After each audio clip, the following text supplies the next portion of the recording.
하나님께서 독생자를 이 땅에 보내신 이유는,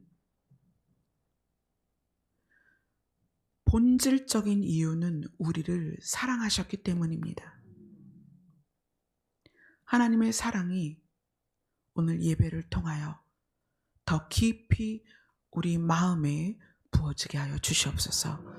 예수님 이름으로 기도드리옵나이다. 아멘. 오늘은 감사주일입니다. 오늘 여기 강단에 장식되어 있는 걸 보면서 여러분들께서 이 화면, 이 한 컷만으로도 오늘이 감사주일이구나 를 아실 거예요. 그래서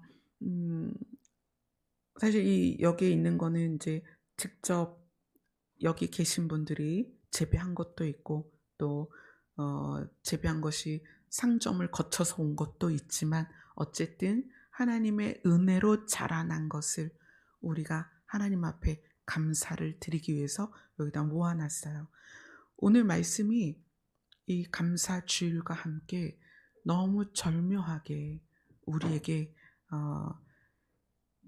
귀한 하나님으로부터 오는 복음이 담겨져 있습니다. 그래서 오늘 말씀을 준비하면서 그런 생각이 들었어요. 몇 번이나 우리 인생에서 감사절을 더 할 수 있을까? 어떤 사람은 오늘이 첫 감사절일 수도 있어요. 또 어떤 사람에게는 오늘이 마지막 감사절일 수 있어요. 그래서 이 감사절에서 하나님이 우리에게 말씀하시고자 하는 것을 분명히 깨닫는 시간이 되었으면 좋겠습니다. 아멘.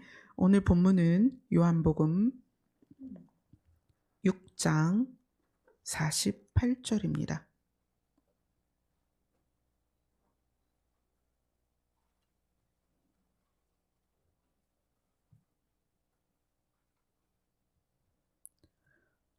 요한복음 6장 48절 함께 읽겠습니다. 시작.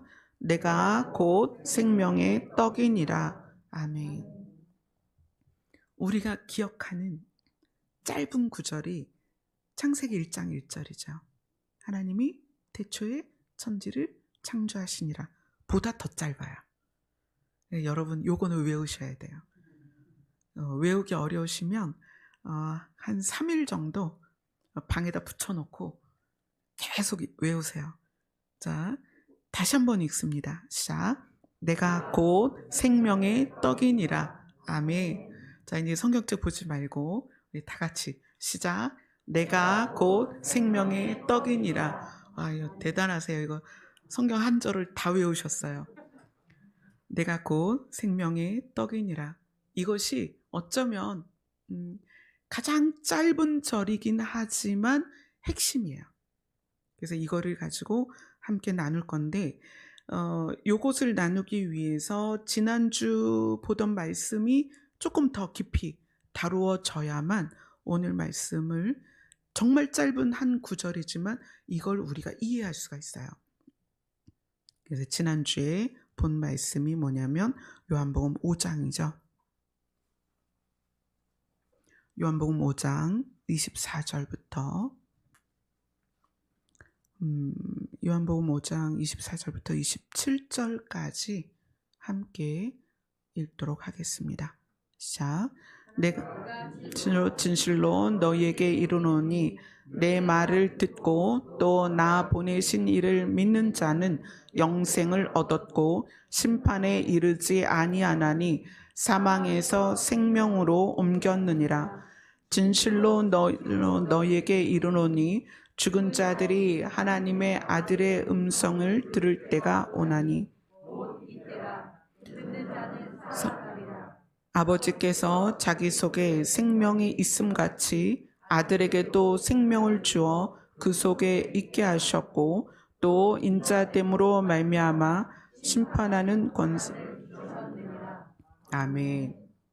우리가 지난주에 이 부분을 나누면서 생명이 무엇이냐, 성경에서 말하는 생명이 두 가지다. 하나는 목숨이고 하나는 생명이다. 근데 이 목숨과 생명이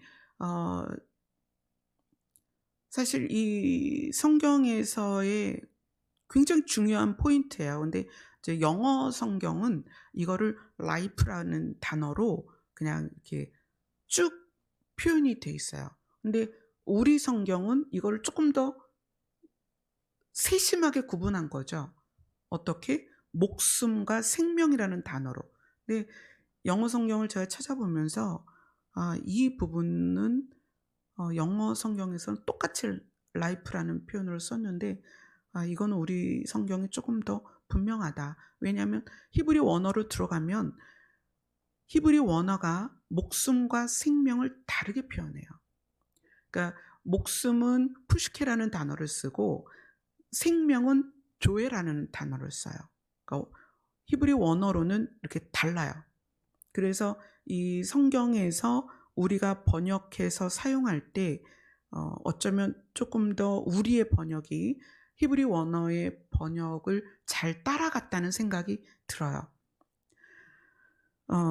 이 푸시케는 육체에 속한 생명에 관련된 거를 다 표현합니다. 그래서 뭐 예를 들어서 육체에 속한 거라면 이 땅에 내가 사는 동안에 나의 관여된, 내 중심에 관여된 부분들, 뭐 예를 들어서 마음 또는 혼, 마음이나 혼이나 생각이나 요런 부분들은 다 푸시케로 표현이 되고 있어요. 그러니까 우리가 이 땅에서 살면서 목숨으로 살아있는 동안에 나에게 관련된 것, 뭐 그래서 자아라는 표현도 쓰죠. 나의 자. 이것도 푸시케라는 단어를 써요.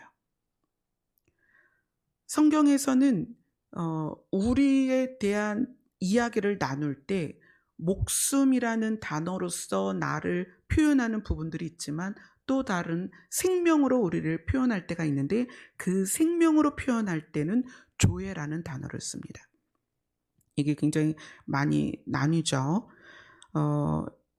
이거를 동시에 쓰는 구절이 있어서 한번 봤으면 좋겠어요. 요한 1서로 가봅니다.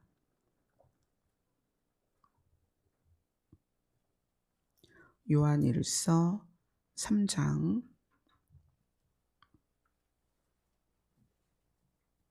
14절부터 16절까지입니다. 같이 읽습니다. 시작. 우리는 형제를 사랑함으로 사망에서 옮겨 생명으로 들어간 줄을 알거니와 사랑하지 아니하는 자는 사망에 머물러 있느니라. 그 형제를 미워하는 자마다 살인하는 자니 살인하는 자마다 영생이 그 속에 거하지 아니하는 것을 너희가 아는 바라. 그가 우리를 위하여 목숨을 버리셨으니 우리가 이로써 사랑을 알고 우리도 형제들을 위하여 목숨을 버리는 것이 마땅하니라. 자, 요 세 구절에서 생명과 목숨이라는 단어가 나와요. 그래서 하나님이 예수 그리스도를 통하여 우리를 생명에서 사망으로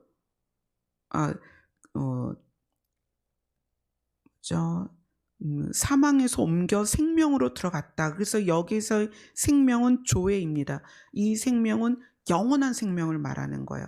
이 생명은 신에 속한 생명이에요. 그래서 그걸 그렇게 말씀드렸죠. 영원한 생명을 신의 차원의 생명이다. 또 신적 개념의 생명이다. 이렇게 표현을 했는데 이 구절 밑에 그 16절을 보면 그가 우리를 위하여 목숨을 버리셨다. 이렇게 표현을 해요. 예수님이 십자가에서 버리신 건 목숨입니다. 목숨을 버리셨어요. 그래서 우리에게 주는 교훈이 예수 그리스도를 통하여 조회를 얻은 영원한 생명을 얻은 신적 차원의 생명을 얻은 자들은 예수님처럼 다른 사람을 위해 네 목숨을 아끼지 말아야 된다. 이런 표현이거든요. 그러니까 내 삶에서 사랑을 실천하는 것을 목숨을 아끼지 않는 것으로 표현을 하고 있는 거예요. 그래서 이 부분이 푸시케와 조회가 적절하게 이제 표현이 된 부분이에요. 그러면은 이제 여러분이 생각할 때 조회라는 단어가 어디에 많이 쓰였겠어요? 이 조회라는 단어가 사실은 계시록에 참 많이 쓰입니다. 왜냐하면 생명나무, 그러면 그 생명나무는 육체에 관련된 거예요? 우리의 영원한 생명에 관련된 거예요? 영원한 생명에 관련된 거죠. 그래서 생명나무의 이 생명은 조회입니다. 조회. 그 다음에 생명책, 그 생명책의 생명도 조회예요. 그래서 이 조회라는 것이 또 계시록에서는 생기, 하나님이 생기를 넣어주셨다 이런 표현이 있는데 그 생기도 조회입니다. 그래서 우리가 성경을 접할 때 우리는 주로 성경을 푸시케이에 적용시키는 삶을 살고 있지만 모든 성경의 흐름은 조회를 위해서 작동되고 있다. 그거를 우리가 깨달아야 됩니다. 그래서 이 조회라는 영생, 하나님이 주시는 진짜 생명, 이 조회라는 단어를 누가 가장 많이 썼냐면 사실 성경은 바울이 가장 많이 썼죠. 바울이 가장 많이 썼지만 조회라는 단어를 가장 많이 쓴 사람이 요한이에요. 요한복음, 요한일서, 요한계시록, 그걸 통해서 조회라는 단어를 사실 바울보다 많이 썼어요. 그러니까 그렇기 때문에 어쩌면 그 요한복음, 또 요한일서, 요한이서, 또 요한3서, 그리고 요한계시록을 통하여 우리는 그 요한이 우리에게 말하고자 하는 게 조회에 집중되어 있다는 걸 알 수가 있어요. 자, 조회는 뭐다? 영원한 생명이다. 근데 이 영원한 생명을 알려면 뭐에 대한 개념을 우리가 가져야 된다? 영원이라는 개념을 가져야 된다. 그 영원은 신적 차원이다. 이거 우리에게 교회를 다니는 목적이나 하나님께 기도하는 목적이나 우리가 예배를 다니는 목적이 뭐에 집중되어야 되는지를 말하는 부분인 거예요. 굉장히 중요한 거죠. 조회, 영원한 생명. 이것이 성경의 핵심입니다. 요한복음 우리 5장 본문을 보고 있죠. 5장 어디를 보냐면 26절, 27절을 같이 읽겠습니다. 요한복음 5장 26절, 27절 같이 읽습니다. 시작. 아버지께서 자기 속에 생명이 있음같이 아들에게도 생명을 주어 그 속에 있게 하셨고 또 인자됨으로 말미암아 심판하는 권한을 주셨느니라. 아버지께서 자기 속에 생명이 있었다 이렇게 표현을 해요. 하나님 자신이 조회입니다. 하나님 자신이 영원한 생명이에요. 하나님 자신이 영입니다. 그래서 하나님이 아담과 하와를 만드셨을 때 그들에게 하나님의 숨을 불어넣었다 이렇게 표현이 됐는데 그 하나님의 조각을 넣어준 거예요. 아담과 하와에게. 그걸 불어넣어줘서 그들이 뭐가 됐다? 생명이 됐다 이렇게 표현이 돼요. 그런데 여기에서 아버지께서 자기 속에 생명이 있음같이 아들에게도 생명을 주어 그 속에 있게 하셨다. 자, 하나님의 아들이 이 땅에 태어날 때에는 푸시케를 소유한 목숨이 있는 사람이었다. 그런데 이 아들이 언제 세례를 받을 때 하늘에서부터 내가 오늘 너를 낳았다. 너는 내 아들이다. 내가 사랑하는 아들이다. 그리고 하나님의 영이 내려옵니다. 그것을 비둘기같이 내려왔다 이렇게 표현하죠. 그래서 그 하나님의 영이 예수 그리스도 안에 들어감으로써 여기에선 이렇게 표현한 거죠. 아들에게도 생명을 주어. 뭘 준 거예요? 영원한 생명을 주었다. 영생을 주었다. 조회를 주었다. 그래서 예수님 안에 그 생명이 들어가 있는 거예요. 그리고 인자됨으로 말미암아 심판하는 권한을 주셨다 이렇게 표현하는데 이거는 이제 요한복음 우리가 5장 읽은 거에서 22절, 23절을 보면 이해가 되는 부분이에요. 22절, 23절 같이 읽습니다. 시작. 아버지께서 아무도 심판하지 아니하시고 심판을 다 아들에게 맡기셨으니 이는 모든 사람으로 아버지를 공경하는 것 같이 아들을 공경하게 하려 하심이라. 공경하지 아니하는 자는 그를 보내신 아버지도 공경하지 아니하느니라. 하나님께서 예수님이 세례를 받으실 때 그때 내가 너를 낳았다. 하나님의 아들이다. 그래서 하나님이 가지고 있는 모든 것을 상속받을 자격이 거기서 선포가 된 거예요. 그리고 하나님의 모든 자격이 아들에게 부어져서 아들이 이제는 심판을 할 수 있게 됐다. 그래서 예수님 자기 자신이 내가 이 땅에 옴으로 해서 심판하는 권한을 아버지께서 나에게 주셨다. 이렇게 표현을 하고 있습니다. 아들에게 생명이 있다라는 게 굉장히 지금 중요한 얘기예요. 아버지가 자기 속에 생명이 있음 같이, 그래서 하나님이 아담과 하와를 생명이 되게 하신 것처럼 아들에게 하나님의 영을 넣으셔서 아들 속에 이제 그 조에 영원한 생명을 주셨기 때문에 그로 말미암아서 그분을 믿는 자는 어떻게 된다? 사망에서 생명으로 옮겨진다는 거예요. 그래서 예수님이 뭐라고 말씀하시냐면 진실로 진실로 너희에게 이르노니 죽은 자들이 하나님의 아들의 음성을 들을 때가 오나니 곧 이때라. 듣는 자는 어떻게 될 것이다? 살아날 것이다. 그러니까 이거는 시차적인 그것을 우리가 좀 이해를 해야 되는데 요 당시에 예수님 앞에 있는 사람들이 그 예수님의 가르침을 받아들이고 눈에 보이는 예수님, 우리는 지금 눈에 안 보이지만 그들은 예수님을 눈으로 직접 봤습니다. 예수님이 하시는 말씀을 받아들이는 사람들은 그들 자신이 그 자리에서 사망에서 생명으로 옮겨졌습니다.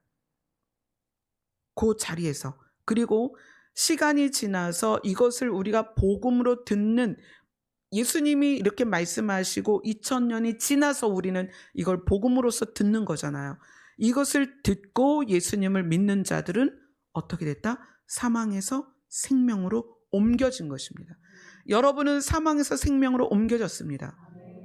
그런데 특징이 뭐냐면 목숨과 생명, 영생을 동시에 갖고 있다는 거예요. 목숨과 생명을. 여러분은 지금 다 두 개의 생명을 가지고 있습니다. 하나는 푸시케고요, 하나는 조에입니다. 이 푸시케는 언제든 사라질 수 있습니다. 그런데 예수님이 이 본문에서 또 듣는 자가 살아나리라, 이것을 29절에서 28절 29절에서 조금 더 다른 차원의 살아남을 이야기를 하고 있어요. 5장 28절 29절을 같이 읽습니다. 시작. 이를 놀랍게 여기지 말라. 무덤 속에 있는 자가 다 그의 음성을 들을 때가 오나니 선한 일을 행한 자는 생명의 부활로 악한 일을 행한 자는 심판의 부활로 나오리라. 우리는 현재 푸시케와 조에를 동시에 소유하고 있는데 여기서 지금 무슨 얘기를 하냐면 무덤 속에 있는 자가, 이렇게 표현해요. 그럼 무덤 속에 있는 자는 누구냐면 푸시케를 잃어버린 자들이에요.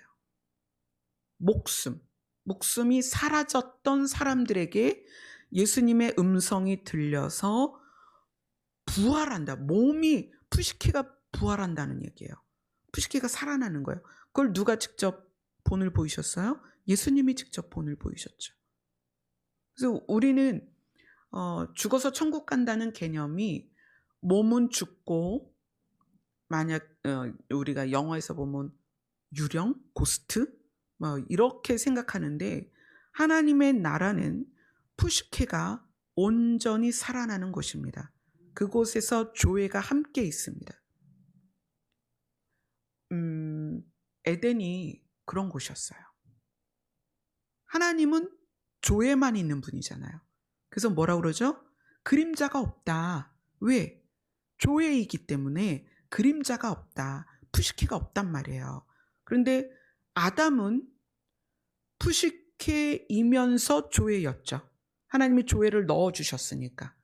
그러니까 그 에덴이라는 곳은 지구가 24시간 동안 자전을 하고 365일 동안 공전을 하잖아요. 그 에덴은 자전과 공전이 있는 지구 안에 있었단 말이에요. 그럼 그거는 시간이 존재하는 거예요. 시간이 존재하는 지구 안에서 조에와 푸시케를 동시에 소유한 게 아담이었어요. 근데 하나님은 조에만 있단 말이에요.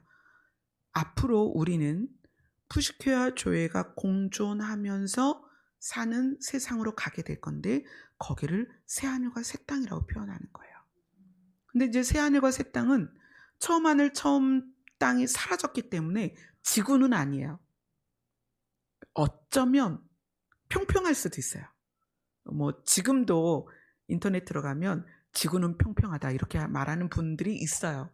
근데 사실 그렇진 않죠. 지구가 동그랗죠. 성경에서도 지구를 동그랗게 표현을 해요. 동그란 지구가 사라지고 지금 하늘에 있는 그 대기권을 지난 우주에 있는 이 모든 것들이 사라지고 처음 하늘과 처음 땅이 사라지니까 새 하늘과 새 땅이 생겨지고 그곳에 오늘 예수님이 말씀하신 대로 생명의 부활로 나온 사람이 온전한 푸시케와 조회로 살아가는 곳이 될 거라는 거예요. 이제 이거에 대한 이해는 아주 많이 여러분들이 좀 더 저하고 나누셔야 돼요. 자, 어쨌거나 예수님은 우리에게 조회를 주기 위해서 오셨다.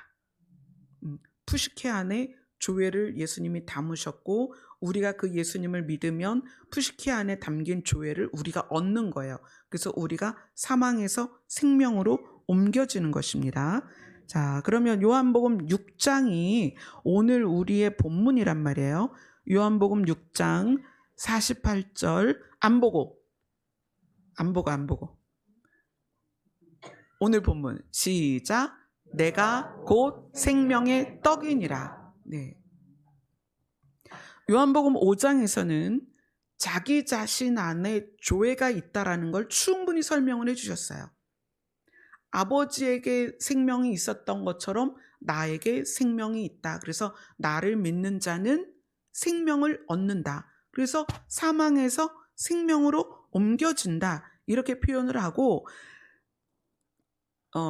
목숨과 생명에 대한 아주 적절한 그 비유가 아니라 실제 예를 요한복음 6장에서 쫙 풀어가세요.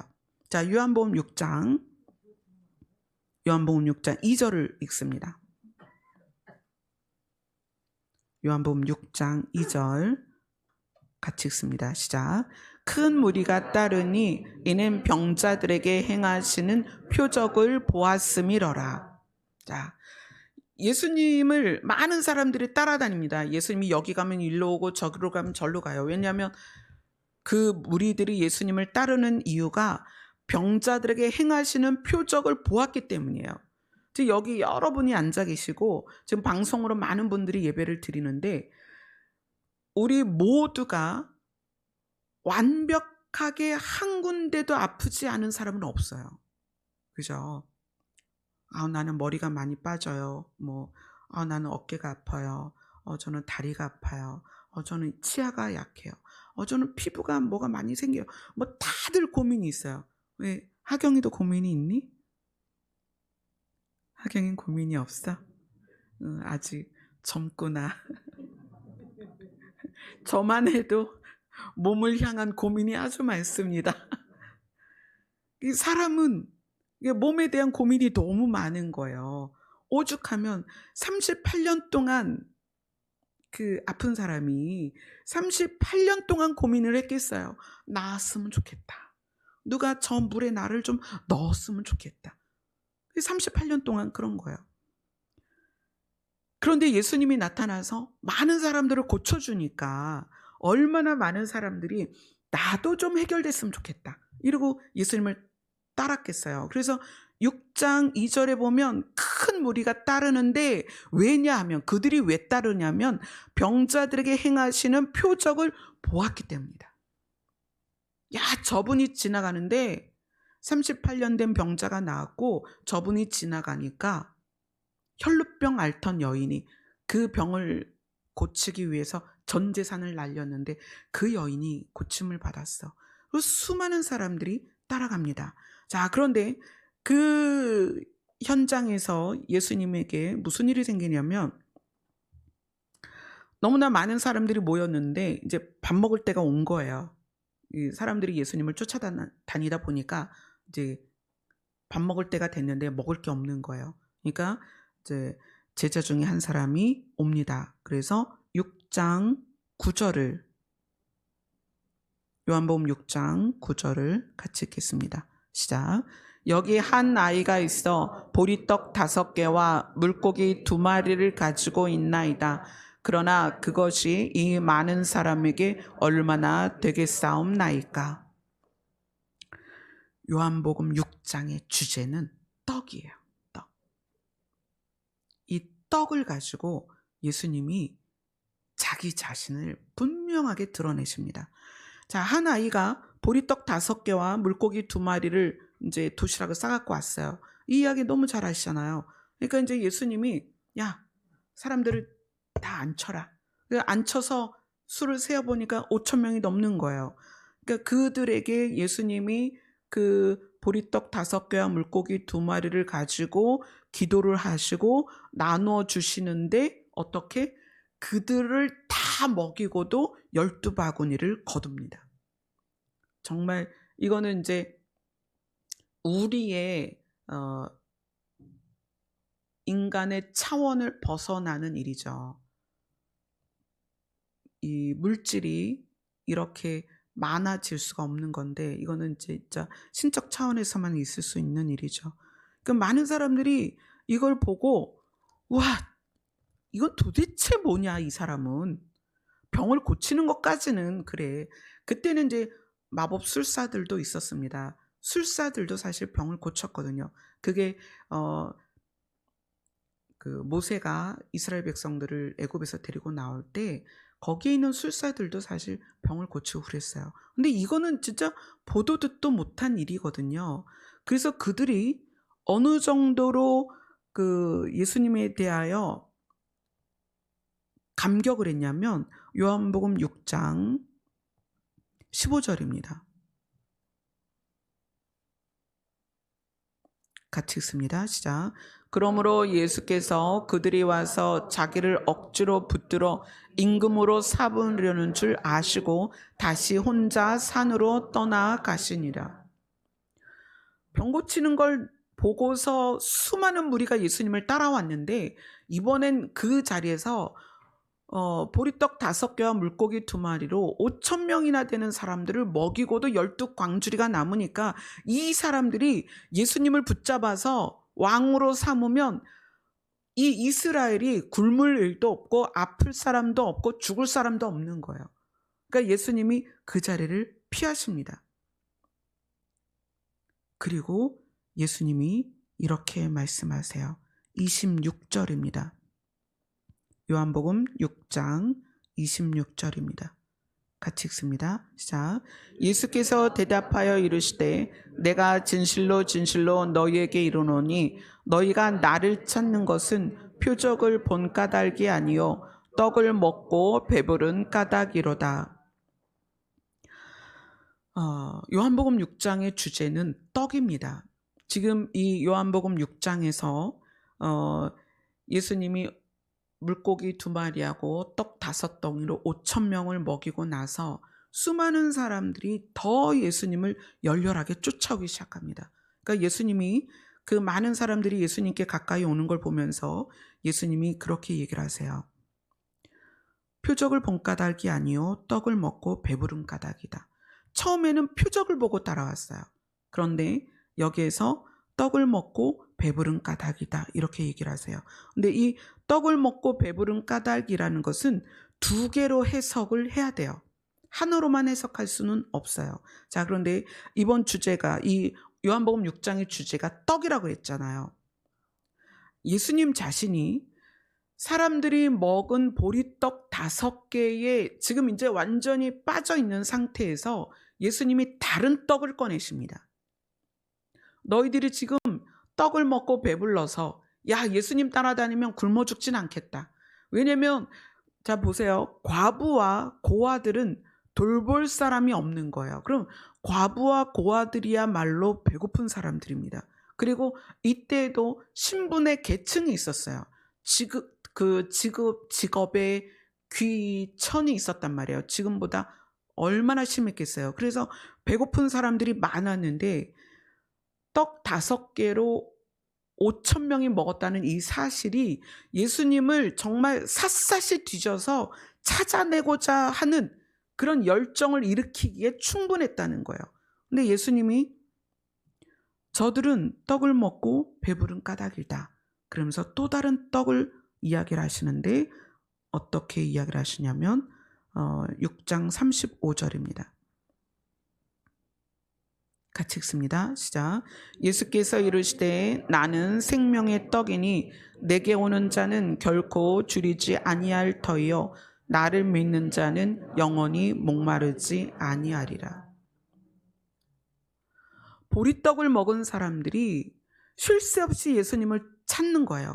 예수님 어디 가셨지? 어디 가셨지? 분명히 계셨는데 어디 가셨지? 저분만 쫓아다니면 이제 먹고 사는 건 걱정할 필요가 없어. 이렇게 예수님을 쫓고 있는데 예수님이 말씀하시는 거예요. 나는 생명의 떡이다. 내게 오는 자는 결코 배고프지 않을 거다. 그러면서 나를 믿는 자는 영원히 목마르지 아니할 것이다. 그러면서 예수님이 그들에게 주고자 하는 게 무엇인지를 이제 말씀하기 시작하는 거예요. 영원이라는 거예요. 영원의 개념. 그들은 보리떡에 정말 눈이 뒤집어진 거죠. 무엇을 먹을까, 무엇을 마실까 늘 고민하던 약자들 입장에서 예수님이 보리떡으로 5천 명을 먹이신 건 정말 엄청난 사건이었던 거예요. 그래서 예수님을 찾아다니는 거예요. 도대체 예수님이 어디 계신가 하고. 근데 예수님이 나는 생명의 떡이다. 내가 주고 싶은 것은 나를 주고 싶다. 나를 먹으면 너희들이 영원히 죽지 않을 것이다. 이 이제 도대체 사람들이 이해할 수 없는 이야기를 하시기 시작합니다. 자, 이것이 그대로 이제 예수님이 실천으로 하셨던 게 어떤 사건이냐면 마태복음 4장 사건이에요. 마태복음 4장으로 갑니다. 마태복음 4장 1절로 4절입니다.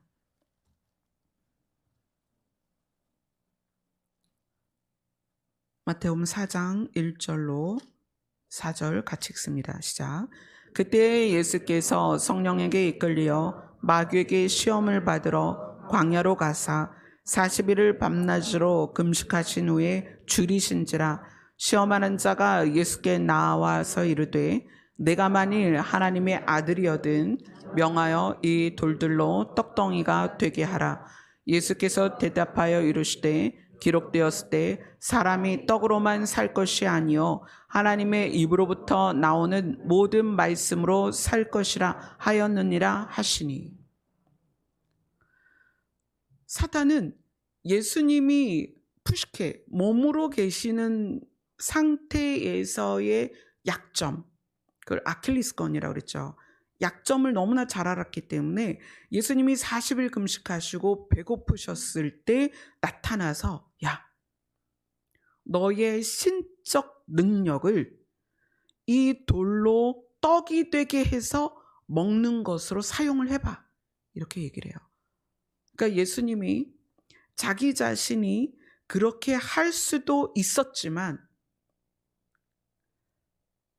입으로 들어가는 떡이 사람을 살리는 것이 아니라 입으로 들어가는 떡덩이가 사람을 살리는 것이 아니라 예수 그리스도 안에 있는 생명이 사람을 살리는 것에 대하여 분명하게 말씀을 하시는 거예요. 하나님의 입으로부터 나오는 말씀으로 살 것이다. 예수님이 이미 이 과정을 지나셨어요. 그리고서 요한복음에서 이 상황, 요한복음 6장에서 떡이라는 주제로 내용이 흘러가는 거예요. 사람들은 보리떡 5개를 먹고 또 그 보리떡 5개가 5,000명을 먹이는 사건을 보고, 그리고 분명히 보리떡 5개였는데 먹고도 남은 게 12광주리가 되는 것을 보고, 마치 사단이 예수님의 아킬레스건을 건드렸던 것처럼 사람들은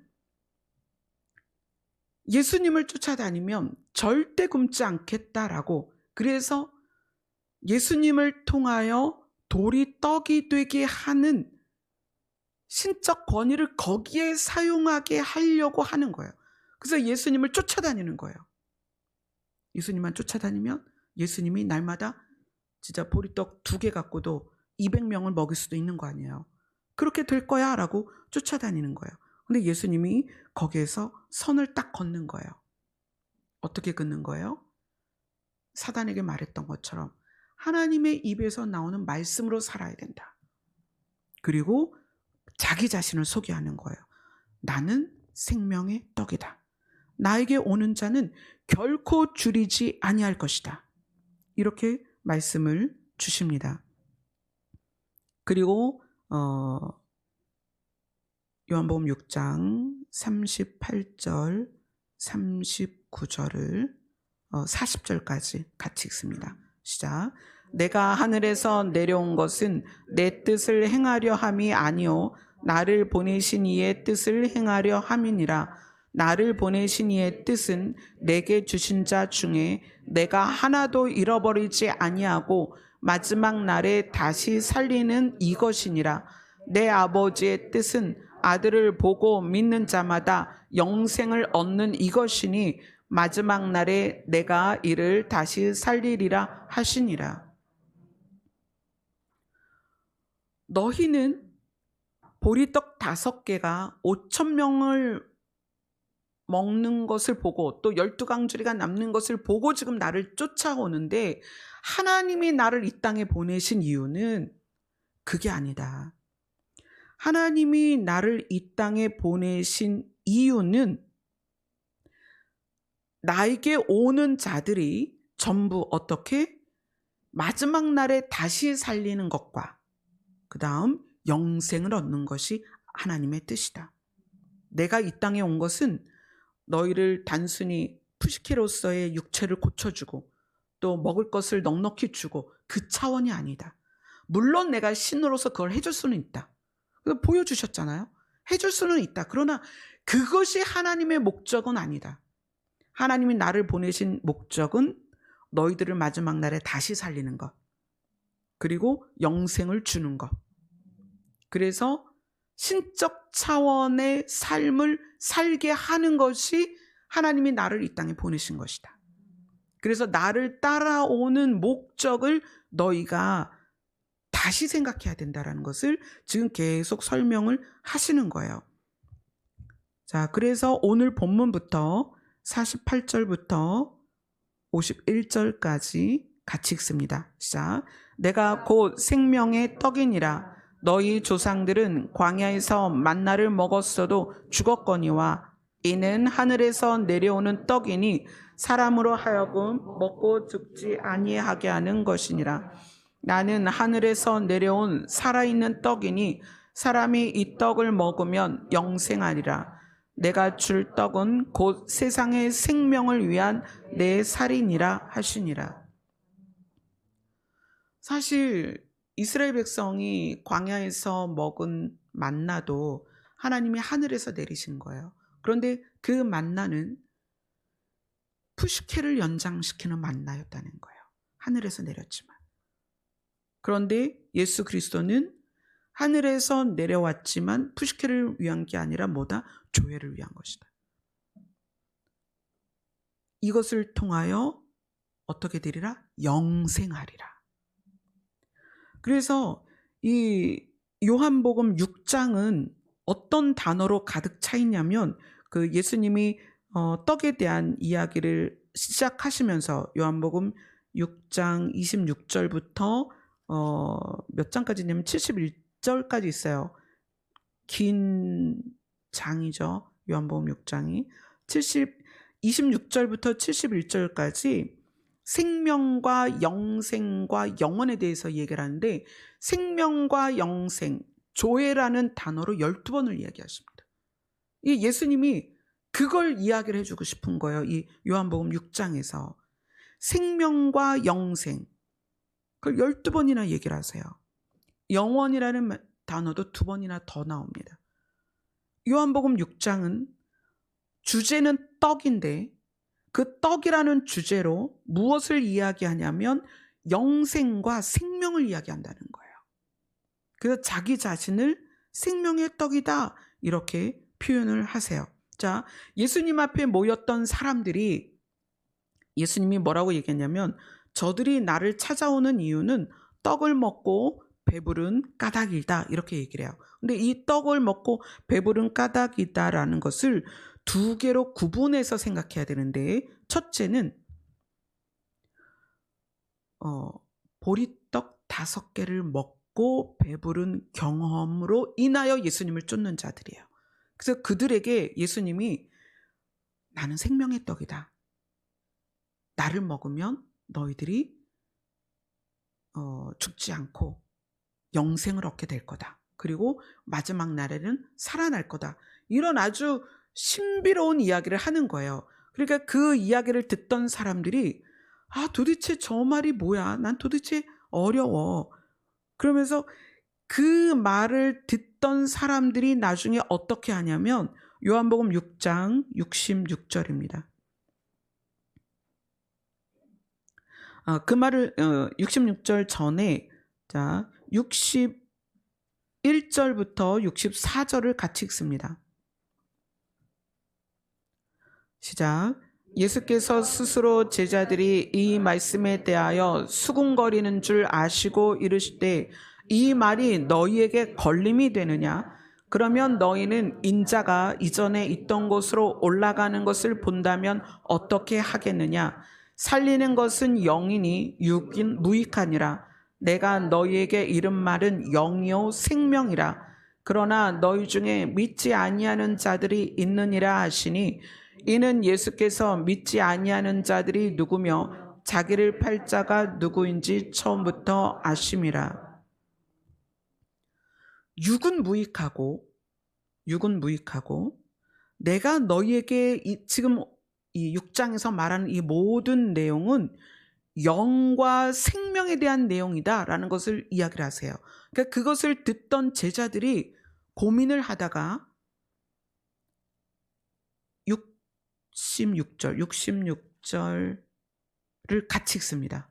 66절 시작. 그때부터 그의 제자 중에 사람이 떠나가고 다시 그와 함께 다니지 아니하더라. 자, 요한복음 6장은 주제가 떡입니다. 그래서 예수님께 찾아온 자들이 떡을 먹고 배부른 까닭이다 이렇게 얘기를 해요. 근데 예수님이 그들이 보리떡 먹었던 그들에게 새로운 떡을 이야기하시는데, 내가 생명의 떡이다. 하나님이 내 안에 생명을 넣어주셨기 때문에 너희는 나를 먹어야 살아. 이거는 푸시케 육은 무익한 거고 너희들이 얻어야 할 것은 영이요 생명이야. 이걸 쭉 설명을 하세요. 이 6장 안에서. 근데 그걸 듣던 사람들 중에 누가 있었냐면 보리떡을 먹고 배부른 사람들이 그 이야기를 듣더니 육은 무익하다고? 그것에 꽂힌 거예요. 육이 무익해? 나는 먹고 살아야 되는데. 내 자식도 먹고 살아야 되는데. 내가 먹여 살려야 되는데. 나 자신도 먹고 살아야 되는데. 그 육은 무익하고 내가 너희들에게 말하는 건 영과 생명에 대한 거야 라고 얘기했더니, 그것에 대하여 곰곰이 생각했던 무리들이, 심지어 예수님의 제자 중에서 많은 사람들이 어떻게 했다? 예수님을 떠나가고 다시는 그와 함께 다니지 아니하였다. 자, 그러면 예수님이 말씀하시는 떡을 먹고 배부른 까닭이다의 또 하나의 의미는 뭐냐면 67절입니다. 요한복음 6장 67절 같이 있습니다. 시작. 예수께서 12 제자에게 이르시되 너희도 가려느냐? 라고 묻습니다. 많은 제자들이 예수님을 떠나고 다시 그와 함께 다니지 아니하였더라. 돌아오지 않았다는 거예요. 그러면 예수님의 제자라고 쫓아다녔던 그들이 무엇 때문에 쫓아다닌 거예요? 보리떡 5개 때문에 쫓아다녔다는 거예요. 떡을 먹고 배불렀다는 것이 그들은 푸시케를 위한, 육을 위한 떡에 집중되어 있었다는 거예요. 근데 예수님이 아니야, 육은 무익한 거야. 내가 너희에게 말하는 지금 이 말은 영과 생명에 대한 거야. 신적 차원을 이야기하는 거야. 신의 개념을 이야기하는 거야. 그랬더니 그들이 듣고 뭔 소리야. 나는 먹고 사는 게 더 중요해. 그리고 예수님을 떠나고 다시는 쫓지 않았다는 거예요. 그래서 예수님이 12 제자에게 묻습니다. 너희도 나를 떠나갈 거니? 라고 묻습니다. 너희도 갈 거니? 그랬더니 베드로가 제자들을 대신하여 대답합니다. 68절 69절입니다. 시작. 시몬 베드로가 대답하되 주여 영생의 말씀이 주께 있사오니 우리가 누구에게로 가오리까? 우리가 주는 하나님의 거룩한 자신 줄 믿고 알았사옵나이다. 아멘. 예수님이 나를 따르는 너희들은 두 부류다. 하나는 푸시케를 살릴 보리떡 5개를 먹고 배불렀기 때문에 그 경험 때문에 나를 따라오는 거고, 한 부류는 영생의 말씀인 것을 깨닫고 예수님을 따르는 거예요. 그렇게 두 부류라는 거예요. 요한복음 6장은요 너무나 중요한 거예요.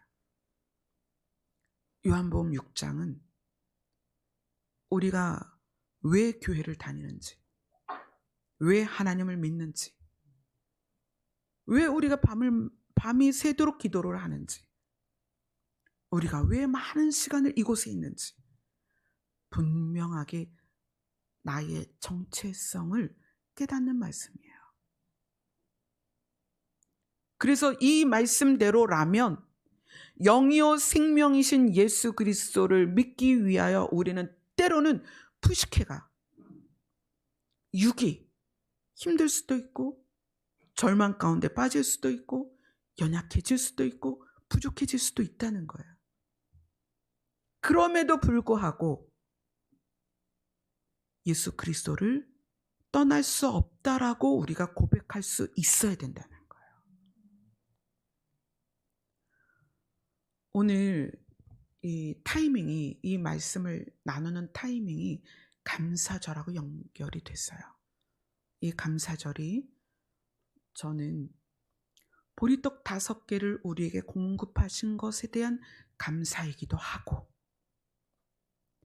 영이요 생명이신 예수 그리스도가 우리에게 오신 것에 대한 감사이기도 합니다. 아멘. 그러나 우리가 영원한 나라와 신적 차원을 추구하는 자들로서 오늘 우리의 감사는 생명의 떡으로 오신 예수 그리스도에 대한 감사였으면 좋겠습니다. 아멘. 그래서 우리가 감사절에 성찬식을 하는데 이번에는 조금 다르게 성찬식을 하려고 그래요. 오늘 요한복음 6장 전체를 71절까지 있으니까 짧진 않아요. 그러나 이 전체를 떡이라는 주제로, 그 다음에 생명과 영생과 영원이 핵심인 것을 알고 읽어보세요. 굉장히 중요한 내용이에요. 우리가 앞으로, 지금 이제 우리가 어느 선에 있든 앞으로 우리의 걸음이 어디를 향해 갈 것이냐를 분명하게 보여주는 거예요. 주중에 그런 마음을 주셨어요. 이제 너희의 한 걸음 한 걸음이, 너희의 하루하루가 천국을 향하는 계단이 될 것이다. 아멘. 보리떡 몇 개가 아니라 생명이 되시는 예수 그리스도로 말미암는 하루는 천국으로 올라가는 계단이 될 것입니다. 아멘. 우리 찬양하겠습니다.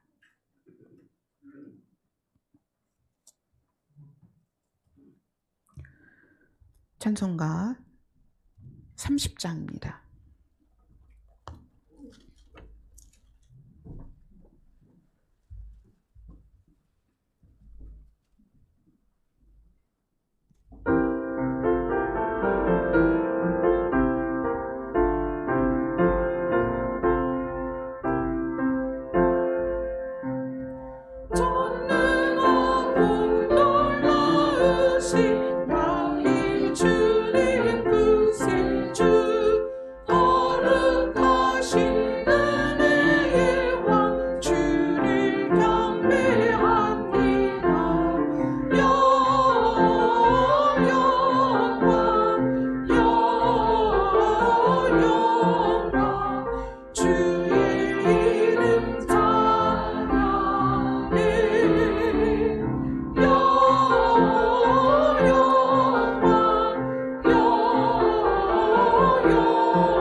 아멘. 591장입니다.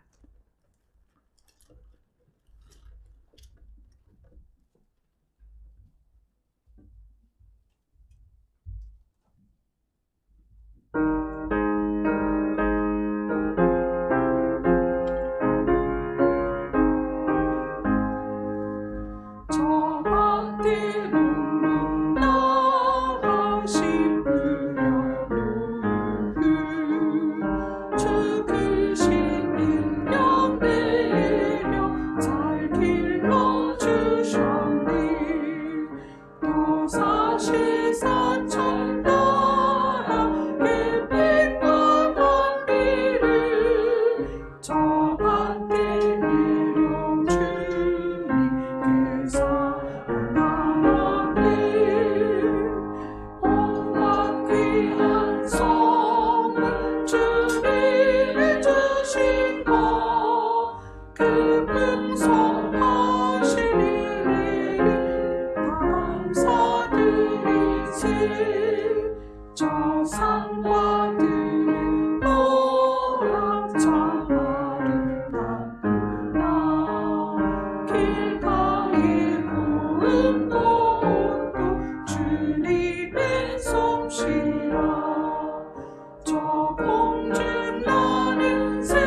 힘이 넘치니 주 은혜 받은 우리 참 감사하면서 이 예물 드리오니 다 받아주소서. 온갖 귀한 선물 주님이 주신 것 그 풍성하신 은혜를 다 감사드리세. 아멘. 우리 다 같이 말씀 요한복음 6장입니다.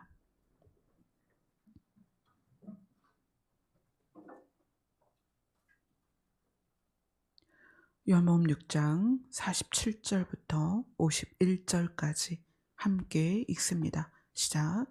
진실로 진실로 너희에게 이르노니 믿는 자는 영생을 가졌나니 내가 곧 생명의 떡이니라. 너희 조상들은 광야에서 만나를 먹었어도 죽었거니와 이는 하늘에서 내려오는 떡이니 사람으로 하여금 먹고 죽지 아니하게 하는 떡이니라. 나는 하늘에서 내려온 살아온 떡이니 사람이 이 떡을 먹으면 영생하리라. 내가 줄 떡은 곧 세상의 생명을 위한 내 살이니라 하시니라. 아멘. 우리 53절부터 58절까지 함께 읽겠습니다. 시작. 예수께서 이르시되 내가 진실로 진실로 너희에게 이르노니 인자의 살을 먹지 아니하고 인자의 피를 마시지 아니하면 너희 속에 생명이 없느니라. 내 살을 먹고 내 피를 마시는 자는 영생을 가졌고 마지막 날에 내가 그를 다시 살리리니 내 살은 참된 양식이요 내 피는 참된 음료라. 내 살을 먹고 내 피를 마시는 자는 내 안에 거하고 나도 그의 안에 거하나니 살아계신 아버지께서 나를 보내심에 내가 아버지로 말미암아 사는 것 같이 나를 먹는 그 사람도 나로 말미암아 살리라.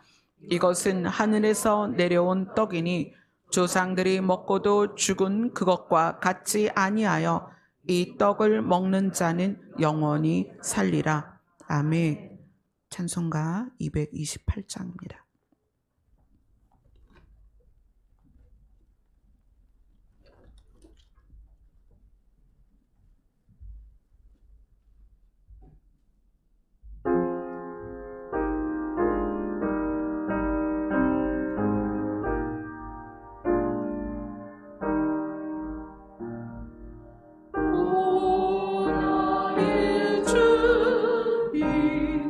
진입해 오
뒤에 불을 다 꺼주시고요.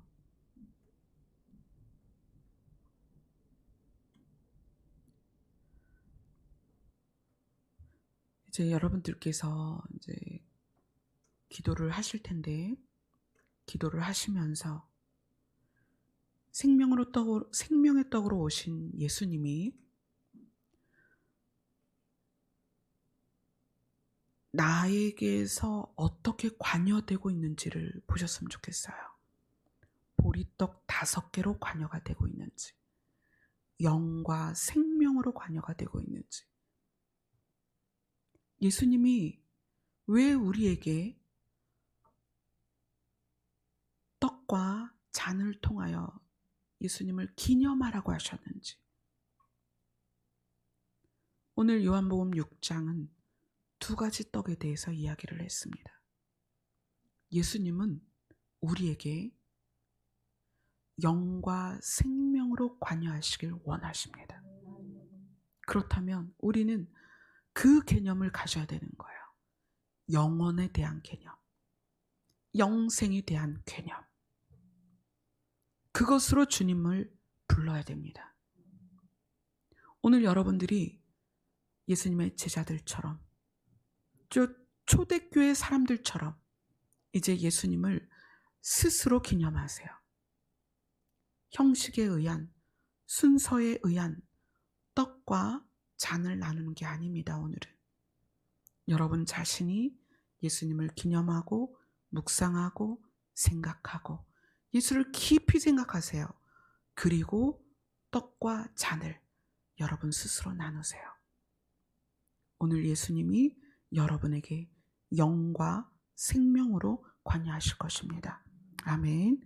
기도하겠습니다. 주님, 우리의 연약함을 아십니다.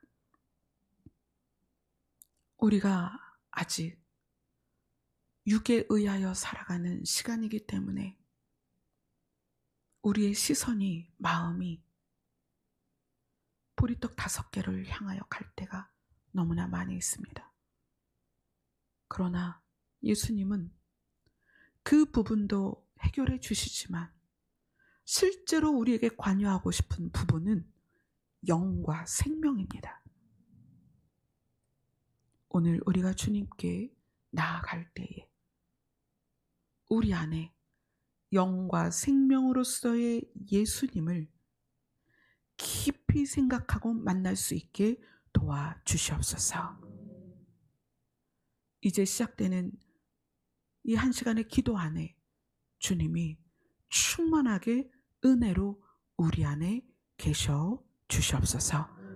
예수님의 이름으로 기도드리옵나이다. 아멘. 우리 다 같이 기도하겠습니다.